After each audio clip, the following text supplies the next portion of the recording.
Okay. All right. Well, I think we have we're on time, so I'm going to go ahead and introduce our speakers. So it's my pleasure today to introduce our speakers, Paul Esker and Adriana Murillo Williams. They're both graduates of ISU from this Department of Plant Pathology and Microbiology, and I was fortunate enough to, unlike many others in the department, to have overlapped with them in grad school here, and others in the audience have overlapped with Paul and Adriana in many different ways here at ISU and across their careers after this. So I'll give you a brief introduction. So Paul is a native of Wisconsin, and that's where he did his master's in genetics and bacteriology. I actually didn't know that, Paul. I had forgotten about bacteriology and genetics. And so he came to ISU for his master's, and then he stayed for a PhD, and that was with Forrest Nutter, that many of you probably remember. And then he spent some time in Costa Rica, at the University of Costa Rica, and then he's currently an associate professor in the Department of Plant Pathology and Environmental Microbiology at Penn State University. And he's an epidemiologist and a field crop pathologist. And so I will get into more detail about all of this. And then Adriana is a native of Costa Rica, beautiful Costa Rica, where she did her bachelor's in agronomy. And then she also came to ISU for grad school, and she did her master's in plant pathology with Gary Monkfold, and then went over to the dark side, to agronomy and crop production and physiology. And she did her PhD with Pella Peterson. And then she also went to Costa Rica, to the University of Costa Rica, and she worked there for a few years. And now she's at Penn State. She is an agronomy extension educator with expertise in field crops and mycotoxins. So you might notice some similarity in their path, and that's not just a coincidence. Not only did Paul and Adriana get their PhDs here, but they also married and created a child. And so you could say that they've had a very productive stay at ISU, or passage through ISU. So it's a real pleasure to have you back here, Neil. And they're going to be talking about their experiences through their career at Penn State. So welcome, really excited to have you. Thank you, Leonor, and thank you everyone for taking the time. And we would have loved to have been in Ames. We actually were hoping we could make this work. And as I told Leonor, even if we would have been able to make it work on Friday, I was notified that I was officially not in close contact, but enough with somebody who tested positive for COVID that it would have probably changed the seminar structure anyhow to stay. And by the way, Lucia is a young Cyclone alumni member or something like that. I mean, she got a free t-shirt out of it, so what the hey. And I was hoping that would maybe reduce the number of requests for money from Iowa State for a while. But on that note, so we're going to talk a little bit about our experiences over the last 20 months. So yeah, we're sitting here together, as you can see, but more importantly, we collaborate quite a bit from our roles on extension together. I have a three-way split, actually, research, extension, and teaching at Penn State. But my position was unique in that the small extension appointment I had actually replaced what was originally a 3/4 appointment. And that person had left. It was Eric DeWolf, who went to Kansas State in 2006, I believe. So there was a large gap before we came back. So our title is really just how do we build these collaborations, and how do we get creative from 10 feet apart during a pandemic? And we'll explain what that all means as we get into the talk. So Leonor did a very nice job introducing our backgrounds to everybody. As we were saying, maybe some of you heard that, I think it's been at least 10 years since I've been in Ames, and a little longer for Adriana, and we're hoping to get back, and actually with Lucia, and maybe once the pandemic dies down a little bit, we'll be able to get there. But again, you can see here, if you look, after I finished and I was doing a postdoc that was officially at Kansas State, but I was still living in Ames, I ended up at the University of Wisconsin for about 4.5 years. And then we finally were able to get together to work at the University of Costa Rica. Adriana had been back for about 4 to 5 years, and then I joined in 2012 there before we moved here to Penn State. with the opportunity that was open to both of us in that respect. So really how we want to start this story is I teach in international agriculture and development, along with my role in the Department of Plant Pathology and Environmental Microbiology. And on February 28th, it was the last day of the Penn State International Agriculture and Development Global Gallery. This is an annual activity for students in our dual degree program. And I got up to say something and I said, well, along with Melanie Miller-Foster, who I co-lecture in this INTAD 820 course, which is this kind of a capstone course in the program, we're supposed to go to Costa Rica next week. And as you know, there's this virus out there, so we'll see what happens. And then on Tuesday, March 3rd, the university shut down all international global program travel, except for faculty, ironically. And so we made a decision still to go because we had family there. And I could touch base on a few things that happened that I needed to for the course because of the way we had structured the course. So we went with the idea that we had access to all the basic necessities and family and things like that. But the whole time our global programs was saying, when are you coming back? When are you coming back? And so we really scrambled to come back because we came back to a closed entity. And so really what we're talking about today is how did these programs really, how did we maintain them under COVID-19 while raising a soon-to-be 6-year-old, her birthday is actually in 3 days, while working for more or less 10 feet apart. We're lucky we have a house that allows us some flexibility, how we set up everything, but we really had to get creative to create that environment, to juggle all the Zoom meetings, and for several months until actually we came up with a solution that worked for Lucia and another colleague's son for during the school year. How do we maintain these collaborations and juggle a lot of things? So what you're going to see are several photos that are either very early in the day or very late in the day as we tried to do some of this and keep these programs going. To kind of bring everybody up to speed, our structure here, and I'll go into it in the next slide in a little more detail. We're both a part of what is the Field and Forage Crops Extension team at Penn State. So we have different teams that are structured around kind of horticulture, 4-H, you name it. This means we cover a very wide swath. It could be organic agriculture to conventional crop production, corn, soybean, small grains, forages, grazing, everything fits under that with us. And we're going to emphasize some of the challenges that we had to overcome to keep some of our programs going. One, which Greg Tilka at the national level is one of the main leaders of this, is with our Soybean Cyst Nematode Coalition work here in Pennsylvania and our activities to do sampling around the state. We'll go into that in much more detail. Another project that went so-so, to be honest. I mean, we achieved a lot, but the original intention in this grant for Malting Barley was really to work with farmers and maltsters, kind of bring the two entities together in much more detail. So we'll try to illustrate how we had to adapt that program for our extension and outreach, and then a little bit in our soybean on-farm network. And I'll touch on that at the end.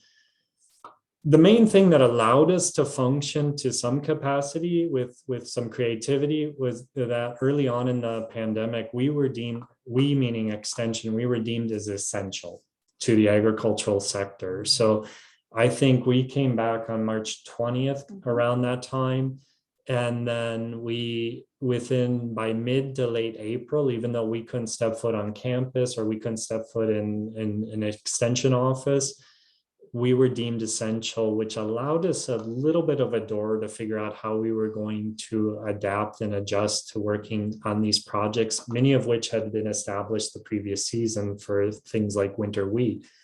Our team structure, we have one ADP, which is an assistant director of programs. We have right now 16 extension educators who are statewide, covering different number of counties, depending where they're located. It's as much a function of the size of the agriculture in each area. At the moment, we have what we would term our 7 specialists, such as myself. We are mostly campus-based with one person at our Southeast Research Farm in Lancaster County.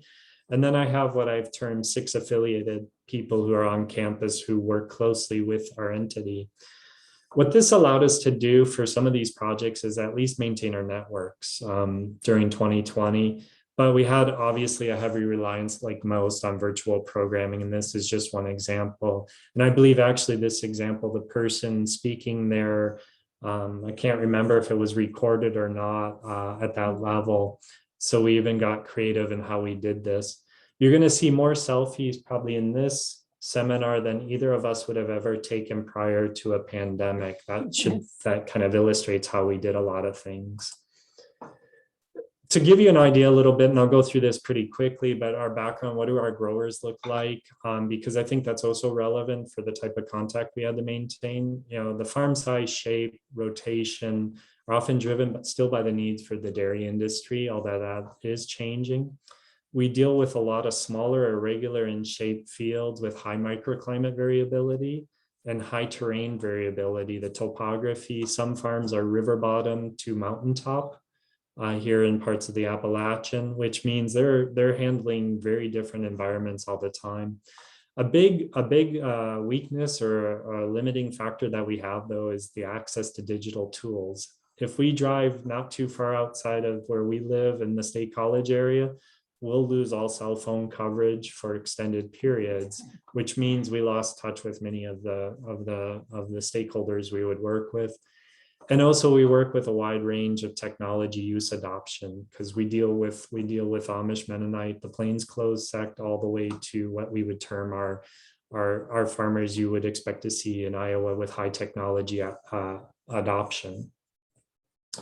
Some of the things that also drive how we approach it, we're a humid continental climate with average temperatures that are quite variable.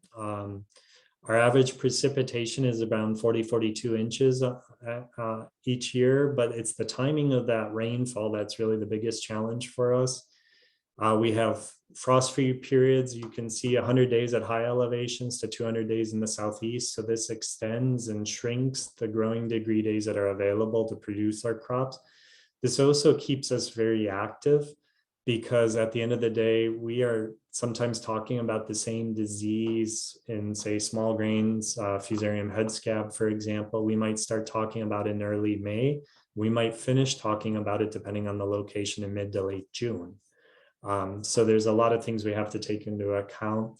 We get cold subtropical air masses that come in from Canada. They come in from the south. You may have seen the floods in Philadelphia with the remnants of Hurricane Ida this year.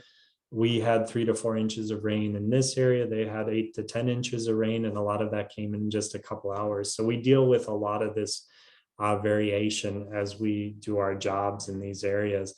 The pandemic just added to that complexity, as we couldn't get out and reach some of these stakeholders as easy as we once did. This just illustrates some of the challenges. So we reminisce quite a bit about missing the nice grid that is Iowa, north, south, east, west.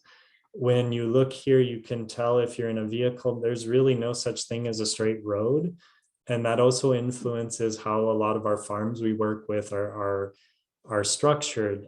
Depending on the direction of the valley, north to south, east to west, or kind of an arc, will influence some of the things we get questions about. And you can see it influences the productivity. I'll show in a little bit how variable that is, but this is just something we have to wrestle with. And as we do some of our programming, it's really a big challenge.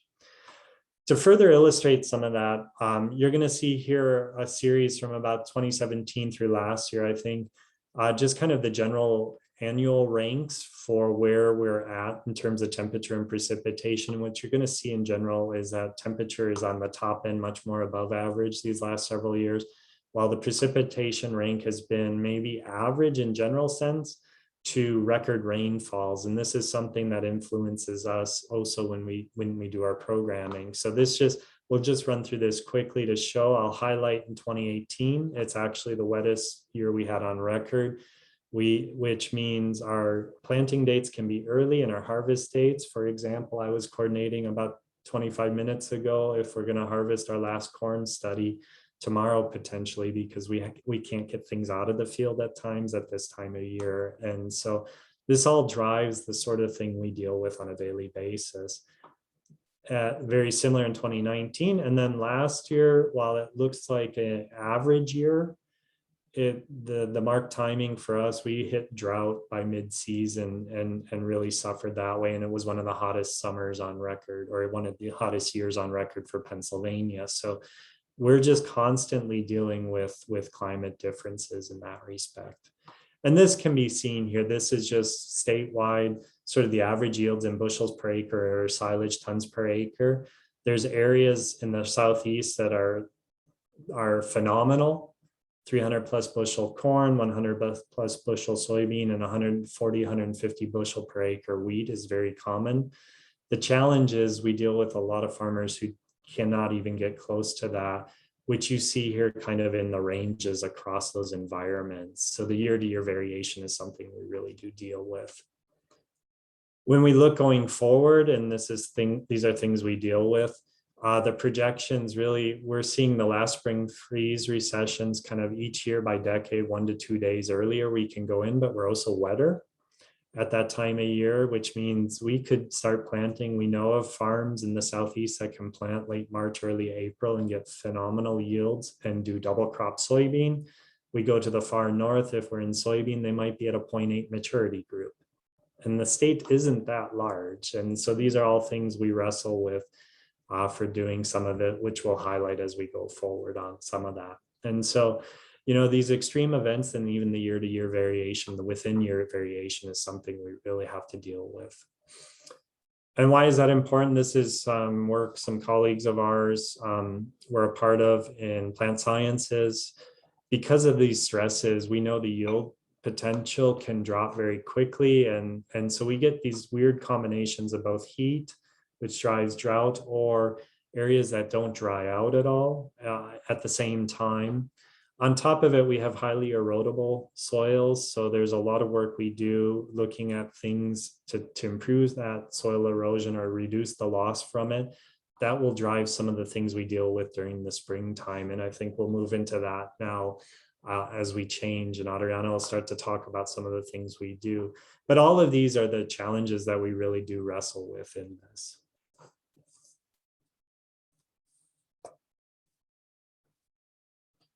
Okay, so with that introduction, you know where we at and what the conditions for our growers are.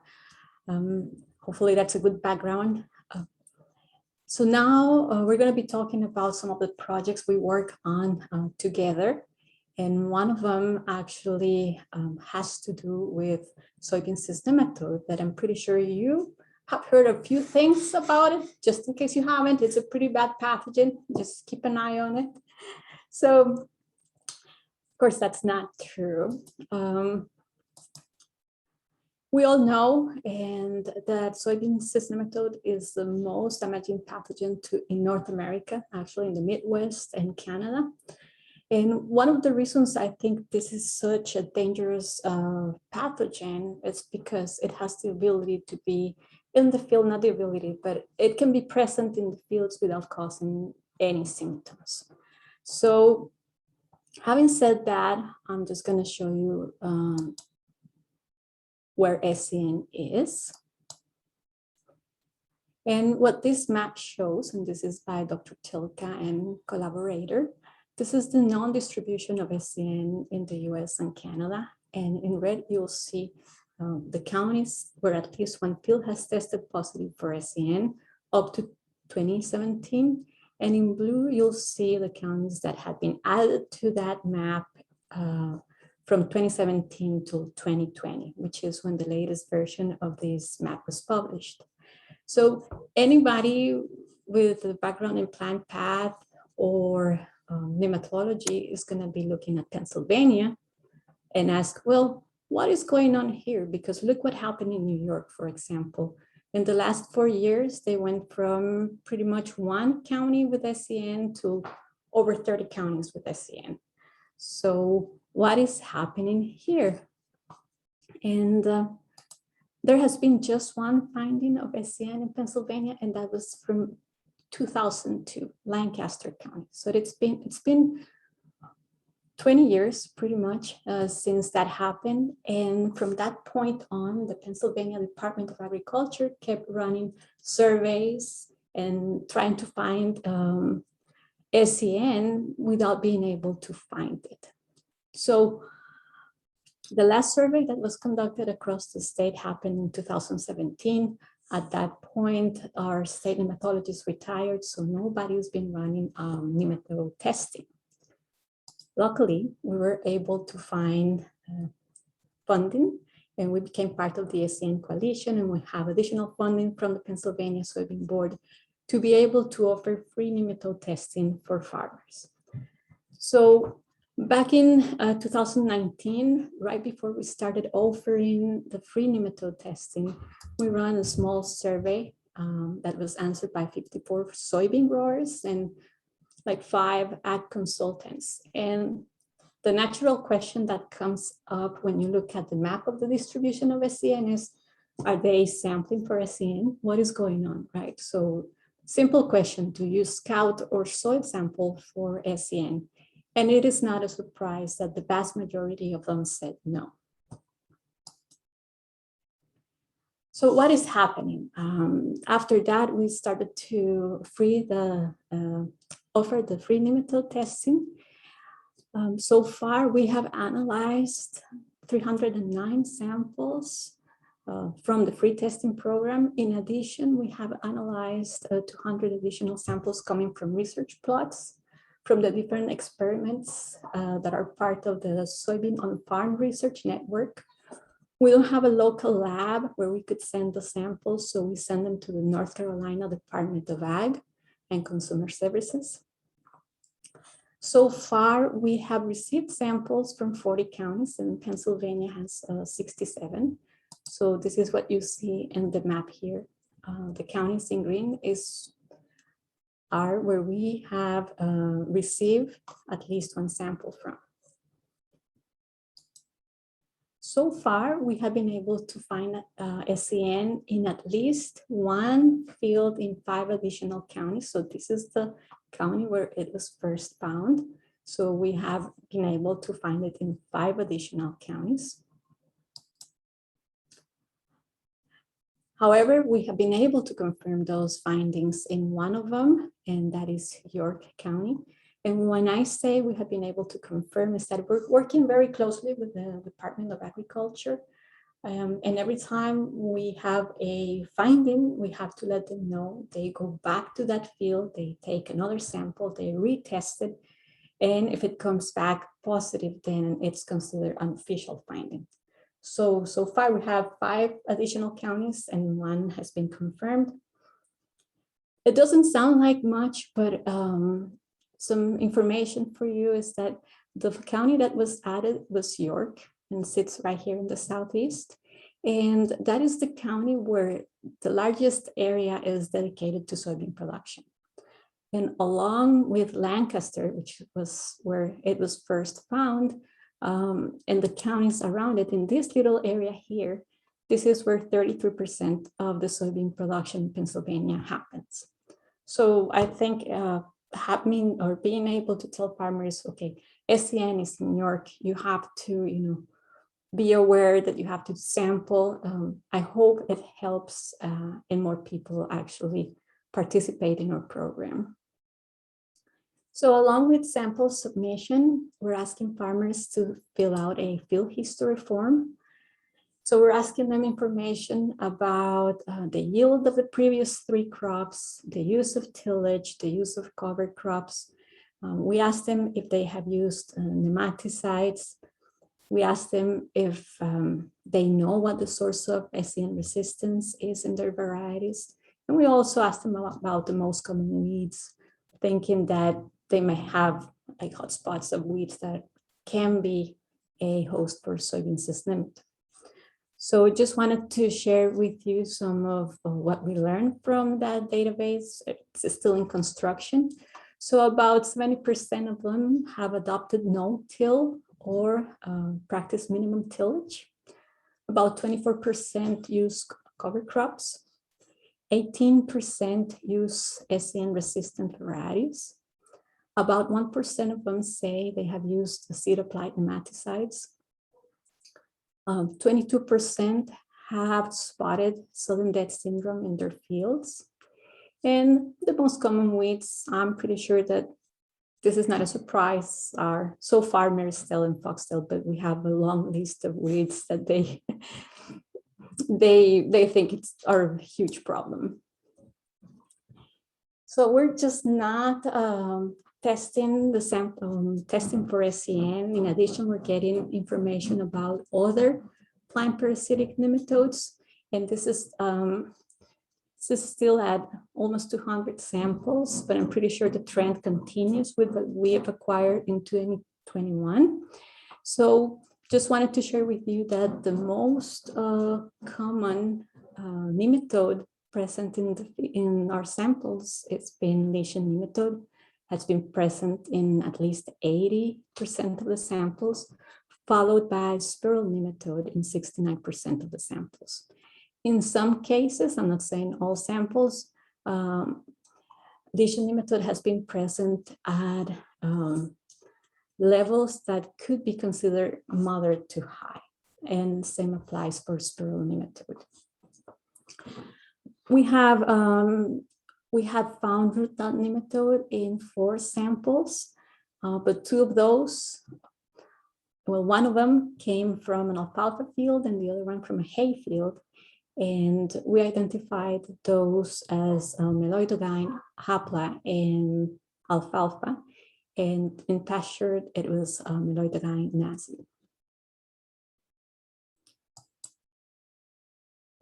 So in summary, we have found SCN in 5 additional counties, and we will keep working with the Pennsylvania Department of Ag to confirm the other 4. Something that we wonder about is what is really going on in Pennsylvania. We think that SCN, just like it happened in New York, may be widely distributed, but farmers are just not testing for it. Something else that could be happening is that they could unintentionally be using soybean varieties with resistance to SCN, and that is what is keeping the populations low. And that's why farmers are not seeing symptoms yet. And that's why they're not so concerned about it. But there are many other questions that we hope we can extract from the database. Like, is it the use of cover crops, or is no tillage actually helping to reduce the spread? There's so many other questions that we could be looking at, but that's a work in progress. So we will continue offering free testing for farmers. Something that we would like to see change is an increased participation of farmers in the program.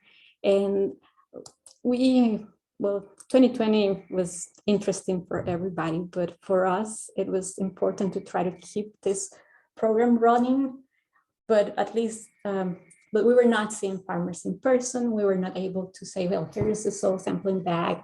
Here are the instructions, please send me your sample, okay? And in many cases, or for some time, we were not able to actually visit farms. So our house turned into what I call a dirty lab. So I just wanted to show some pictures here. So this is from our kitchen. That's what I call the mixing and repacking station, because the samples many of the samples we got, they were not mixed well. So that's where you can do it. Our guest bedroom became the shipping, supplies, and printing station. So it was full of boxes and soil bags and tape and bubble wrap, all sorts of things. Our home address, we use that for receiving and sending soil samples, and our cell phone numbers became the SCN hotline for Pennsylvania. To be able to keep advertising the pre-nematode testing, we had a virtual field day in July of 2020. We have a program called Agronomy Highlights that was like a weekly program talking about different topics. We advertised that. It was on Zoom and also live streamed on Facebook to be able to get more attention. We kept publishing extension articles in our newsletter and also local newspapers, printed newspapers. And We developed a correspondence course on soybean diseases. And of course, we made sure that SCN was there, and we were, telling farmers, like, you have to send us samples, please do. So I think this has been an exciting project. It's been uphill, but at least we've been able to contribute, I think, with information about the distribution of this nematode in Pennsylvania. And with that information, you can go back to farmers and say, hey, you have to pay attention, you have to sample more, you have to do more. Okay, so this is one of the projects we work together on. Another of our projects, and this one is more aligned to like, how did we tackle it during the pandemic? So for any of our Costa Rican friends who understand this was probably the first time I was in a field once we got permission. But what we'll show with this part is as much to juggle the requirements not to be in contact with farm workers. Most of our days started either very early, so that's the sun coming up on the eastern horizon, and we'll show you how scouting was really done, because we had these were funded studies that we had in the ground, obviously in 2019, getting ready. And so how did we maintain that to build some of the educational programs here, especially in malting barley? This looks very similar to the early one, but again, it doesn't match up to any sort of longitudinal nor latitudinal gradient for some of the things we deal with. We really have to look at the zones differently when we do these sort of recommendations. When you look at the type of issues we deal with, it's really driven by, in the small grains, powdery mildew or septoria leaf blotch, or later in the season, Stegonospora, Nodorum blotch and gloom blotch on the heads. Rust, actually recently we had a what we might term an epidemic this year of wheat leaf rust, after not having much in that way, but we're really not in the stem rust or stripe rust areas as much. So our big player is Fusarium head scab, caused by Fusarium graminearum, or at that level. And the big difference here, which was a challenge for us, is our normal scouting regime is to be in the field almost every day from late April through early June, because we have to scout and have growth stage data on that daily basis, just because of the differences we expect to see around the state. So we had to get kind of creative with some of that. And this was especially important because this coincided with a lot of questions about fungicide spray timing around flowering in particular. And so a lot of what we deal with is how could we do the scouting and maintain that activity during this year.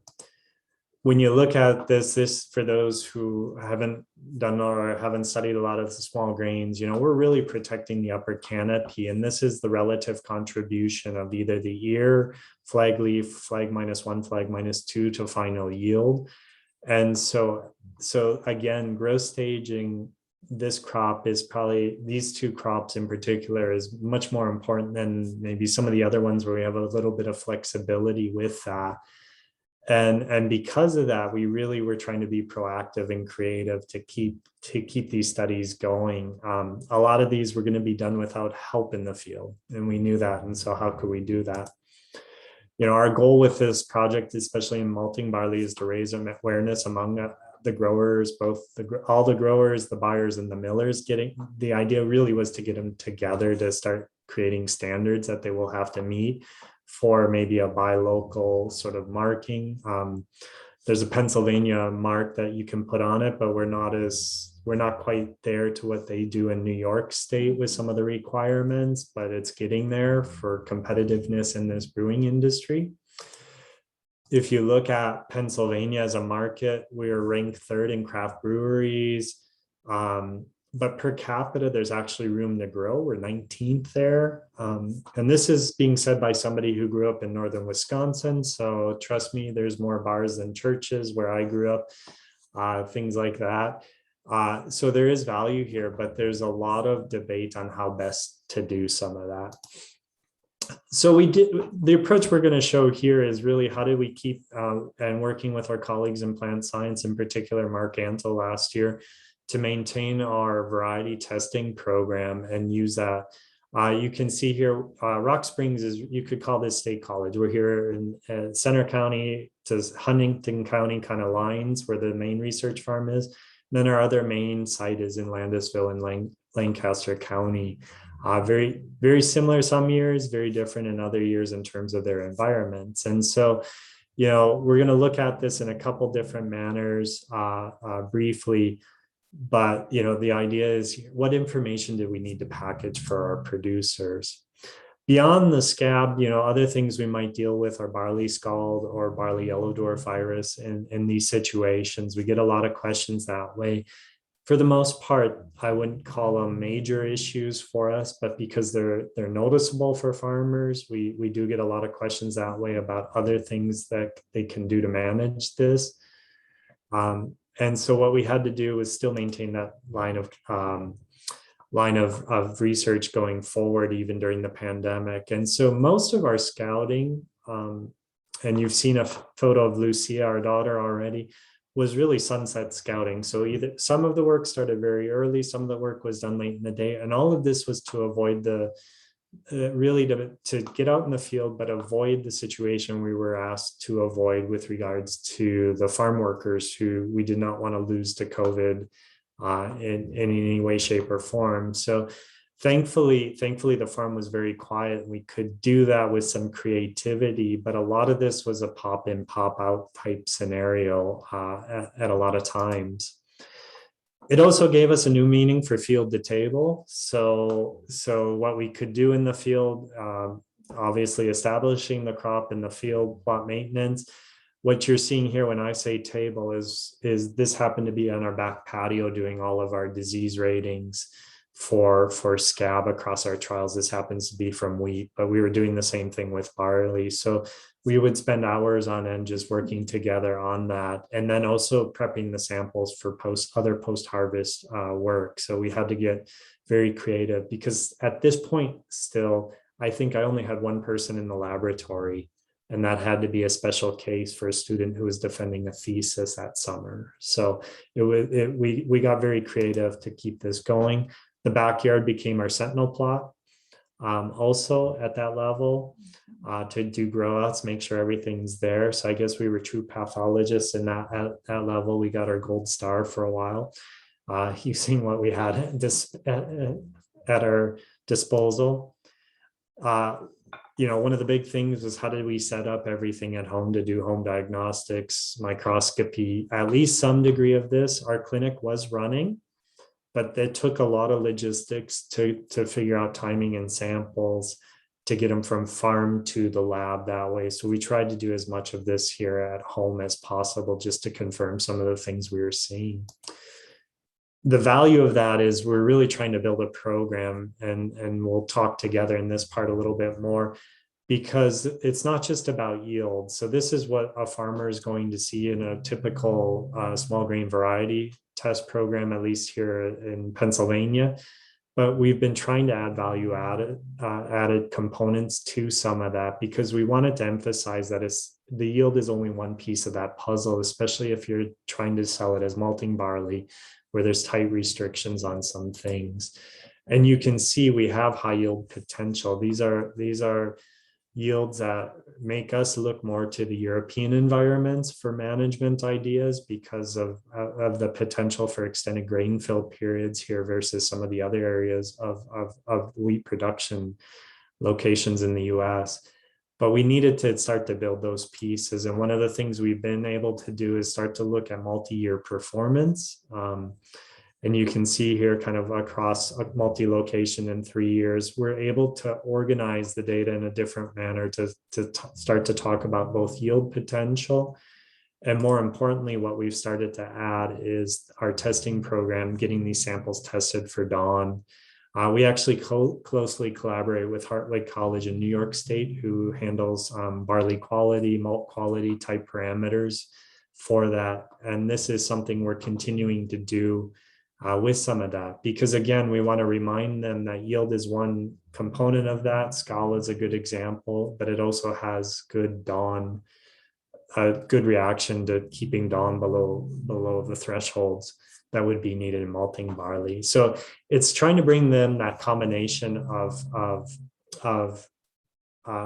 research quality data. But one of the impacts we had with 2020, which Adriana will go into in a little more detail now, is how to get that information back out there to these people, because we really wanted to work closely with these groups.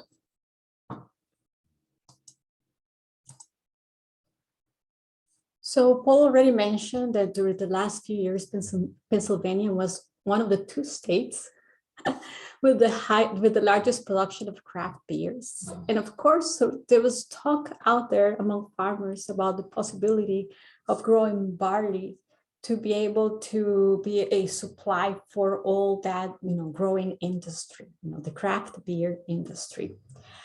And that sounds fantastic, actually, but growing malting barley can be a lot more complex than growing barley for feed. And that was something that, in addition to variety selection, like Paul mentioned, and just not looking at yield for when selecting a variety as well, we also wanted to provide farmers educational materials so they knew what they were getting into when growing barley for malt.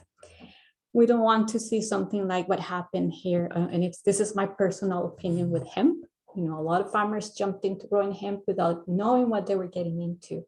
And it was until the end of the season that I felt I was going to buy my hemp and things like that. So we wanted to make sure that we had materials for farmers that were detailed on all the quality parameters that they have to comply with in order to place their barley in the malt market. Just to give you an example, when you grow barley for malting, you have to comply with food, seed, and grain standards.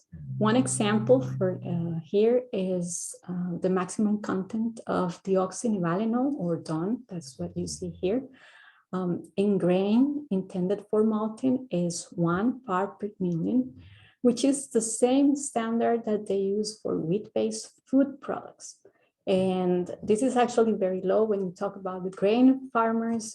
They have in mind a lot higher levels of DON that they're allowed to have in their barley. That is one example.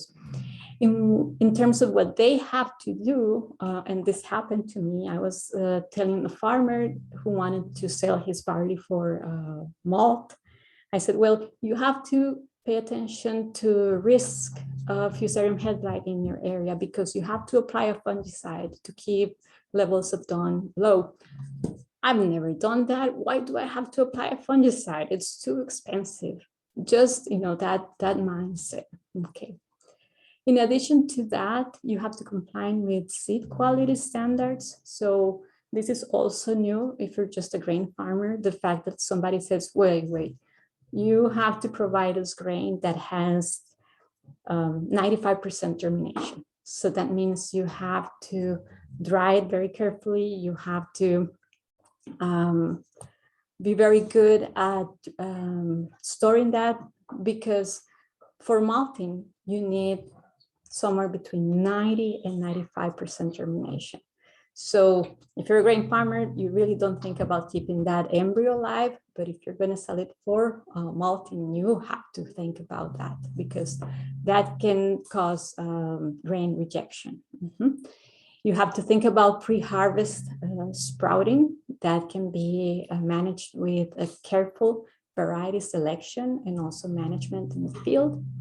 And then, well, you have to still comply with what they're used to in grain, like protein, within certain levels, moisture at certain level, and broken grain and things like that. So what we wanted to do was to conduct, to organize round tables with all the brewing industry stakeholders and maltsters, brewers, farmers. I think I have them all. Yes. So the idea was to develop those educational materials from our meetings with them. Same with field days, collect information and make sure everybody's on the same page and be able to do it. So we were supposed to do that in 2020. Well, we started at the end of 2019 and we were supposed to complete that during 2020.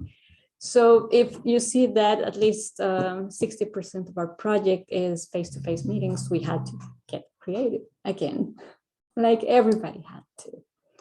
So in November of 2019, we went from this type of meeting in person with maltsters and brewers to this type of meeting virtual. This was actually a farmer panel. We had to organize the Malting Barley variety field day and videos as well about quality parameters.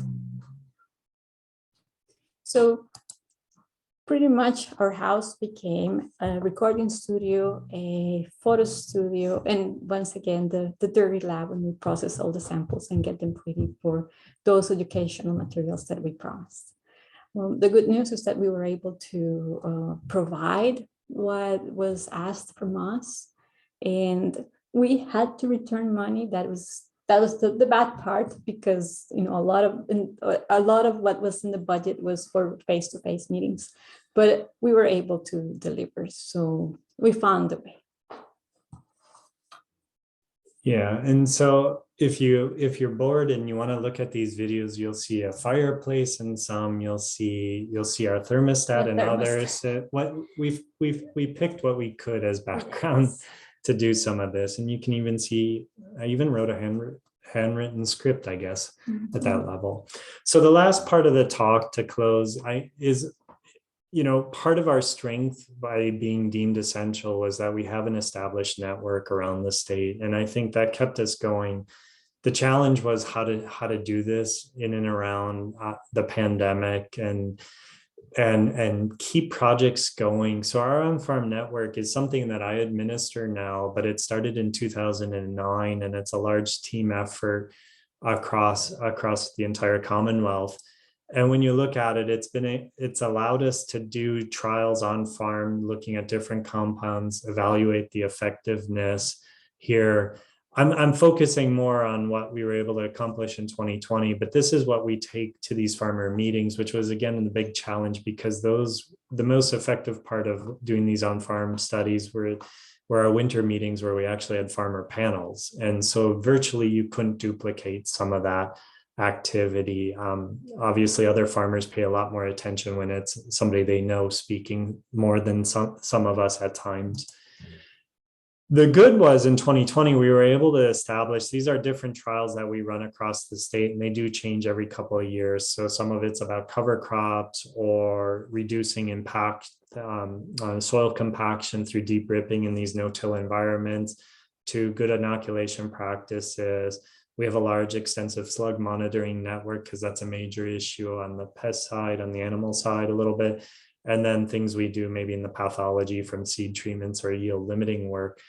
But this all required a cohesive unit to do this, and recognition that for many of the educators, they might not be able to do this, have that same level of contact as they would have in the past. I mean, for many of the educators, the value added piece is you're constantly in communication with a farmer by being in the field with them, which we weren't able to do.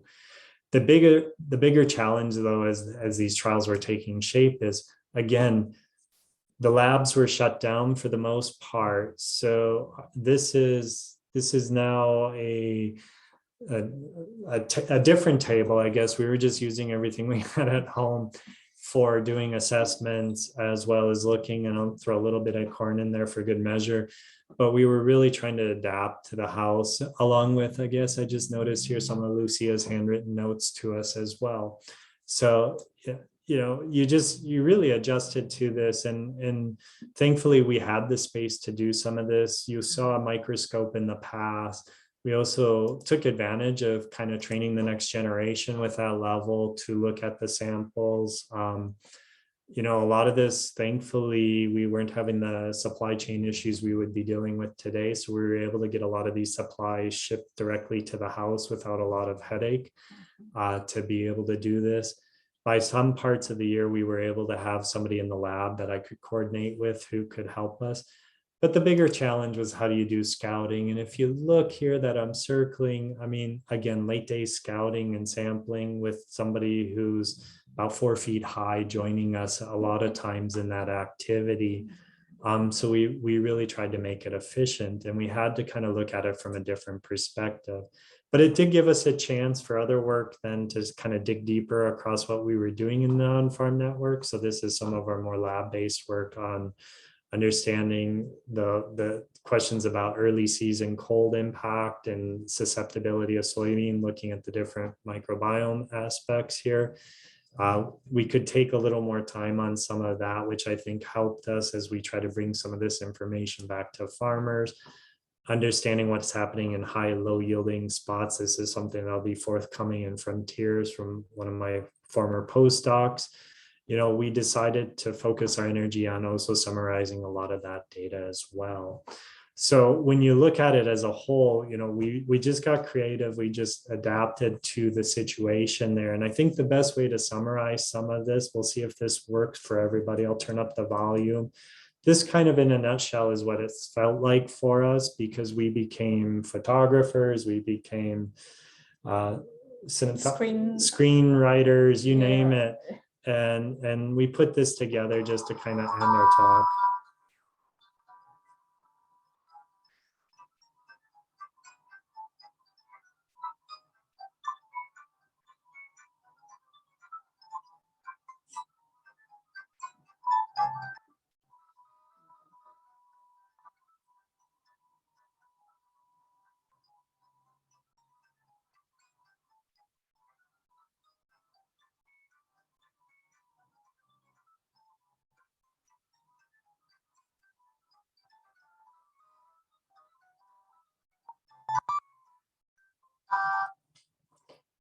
And so with that, I go back.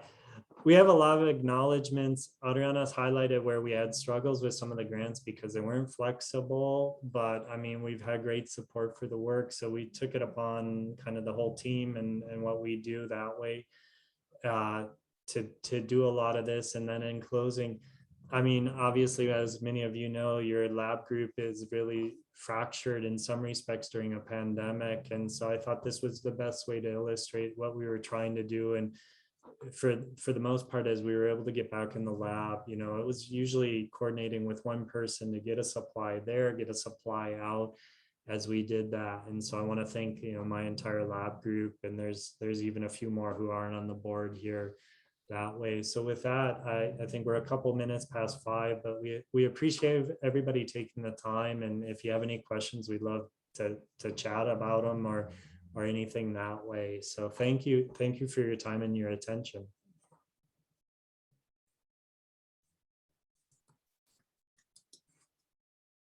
It's the silent applause, but we're used to that after how many months?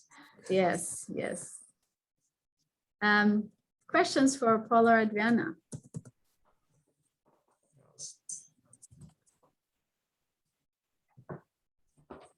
Got a question for both of you. You said that you're doing a lot of no-till there on soybeans in Pennsylvania. Do you think that slows down the spread of the nematode? I mean, it's not such a common, or it wasn't, at least in the early days, such a common practice here. Do you think it slows it down? An answer? Well, you know, either. So it may not slow it down. It also depends on other practices farmers have, like they have to clean equipment, they have to be proactive that way. But Pennsylvania is an early adopter of no-till. So that might be a factor contributing to SCN being so widespread.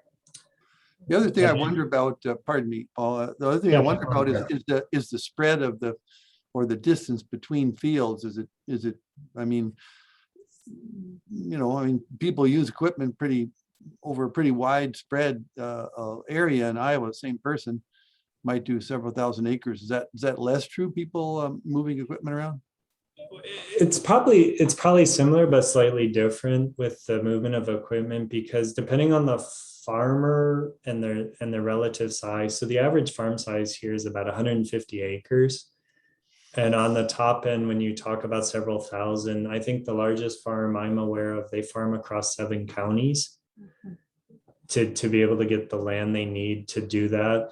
And so they are moving equipment. And the reason we're not surprised, like York County and some of these areas that are close to the original find in Lancaster may be popping up, is there's a lot more movement of heavy farm machinery in those areas, and they're jumping back and forth to Maryland as well.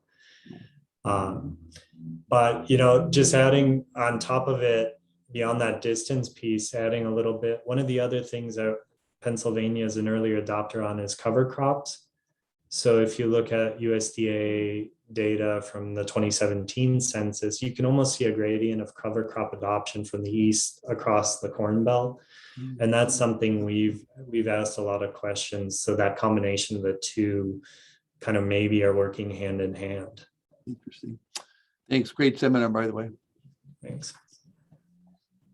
Well, actually, since you mentioned cover crops, that was one of my questions. I noticed that 24%, that's 10 times higher than the adoption here in Iowa or so.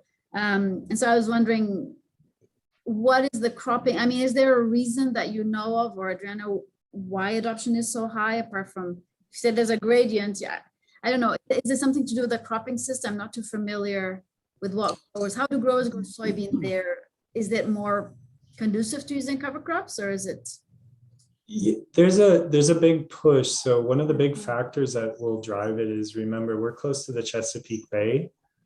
And so with soil erosion, there have been extensive programs looking at how to reduce soil loss into the bay, which has driven a lot of these areas that are probably our largest landmass areas, as well as our highest yielding areas, if you will, in Pennsylvania. They happen to coincide in that area.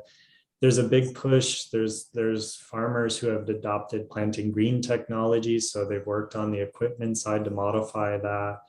This is, I mean, you've got 30, 40-year no-tillers in this group. So very early on, kind of ahead, which is interesting, because as we get further west, so I think in the one map, Adriana highlighted that kind of all the counties that would be in that northeastern corner of Ohio, and then along the New York border, close to Lake Erie, that is actually a heavier corn soybean tillage area.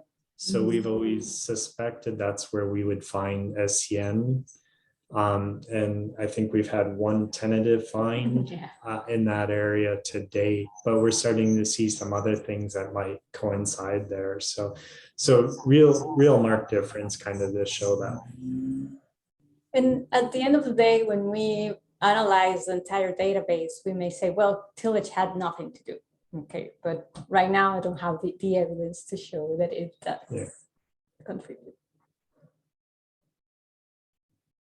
I'm very impressed with how much you're able to do out of your home. and I think one of the things that strikes me is, as somebody who has more of a fundamental lab, I have biological resources from outside of the state. And so we couldn't just bring things home. So I'm really impressed that, I guess, because extension is within state borders, that most of your materials you could legally take to your house, which is really quite distinct. Yeah, no, Gwen, we were able to do a lot of that and package a lot of that. I can give you the converse though, because we have a project where we're working with Brazil, and we have had huge challenges this whole time to get isolates out of Brazil, even with the permits, because of the restrictions on labs and doing some of that. So that's impacted other research where we work both here in Pennsylvania and then try to do the comparative work. So yeah, this part we were okay. And I just happened to be lucky because I inherited a lot of equipment from Scott Izard doing aerobiology and rust research. So I'm armed with enough microscopes that I could just load one up and bring it home. And actually it was here for the most part in the image. You would have seen Lucia. She was fascinated by that, by the way, but we had the space to set it up, but we had to get, I mean, a lot of this is we had to get creative and proactive because we didn't have other things there were things we didn't have in the lab. So you just used your house for shipping. You used your house. We had educators drop off samples in our driveway and they would just send us a text to say, hey, it's out there. We'd get it. And then you try to package it. And you were allowed to do that. I mean, I guess even like the diagnostic lab has, I'm guessing, has permits to get these samples in. well, these were all Pennsylvania-based samples, thankfully. And then the North Carolina lab for nematode work was still running. So at least that way we could ship it and they had their proper permits in order. So you're like a 19th century scientist. I visited Louis Pasteur's home, which is a museum in Paris, and his home, one floor is his lab with all these beautiful microscopes, and you go down the hall and there's his bedroom and his living room. So yeah, you're following. That's what it kind of felt like. I mean, and you just got used to it after a while. I mean, a little dirt on the floor was nothing at that point.